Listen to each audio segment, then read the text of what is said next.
असम का इतिहास बहुत पुराना है और प्राचीन समय से शुरू होता है।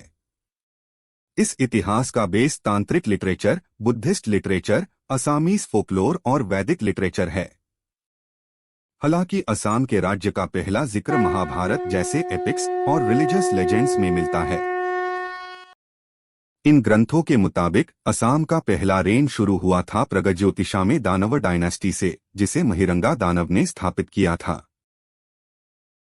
महिरंगा दानव असम का फर्स्ट नोन रूलर है और उनके बाद सीधे क्रम में हटकसूर दानव, संबरसूर और रत्नासुर ने सक्सीड किया।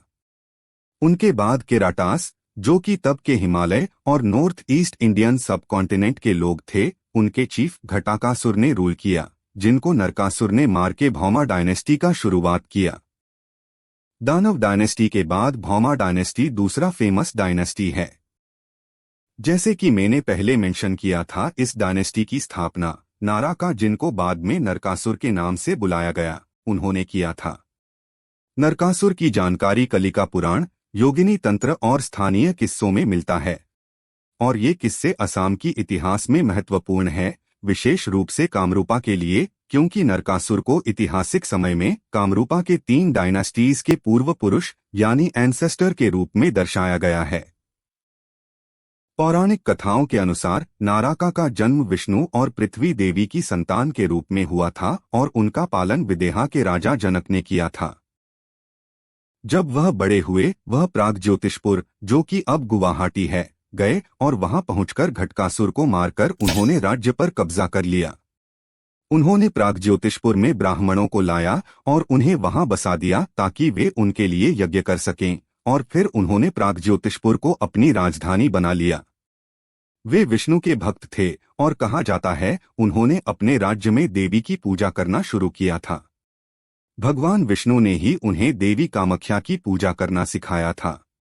पहले नाराका बहुत धार्मिक और ईश्वर भक्त थे, लेकिन बाद में सोनितपुर के राजा बाणासुर, जिनके बारे में हम आगे पढ़ेंगे, उनके इन्फ्लुएंस में आकर वह एरोगेंट और इरिलीजियस हो गए। इस कारण उनके नाम में असुर, राक्षस शब्द जुड़ गया।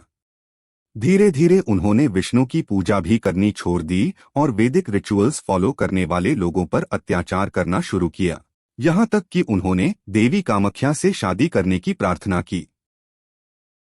देवी ने भी प्रस्ताव को स्वीकार किया, लेकिन इस शर्त पर कि अगर वह एक रात में सुबह की पहली किरण दिखने से पहले नीलाचल पहाड़ के नीचे से मंदिर तक एक सीढ़ी बना ले।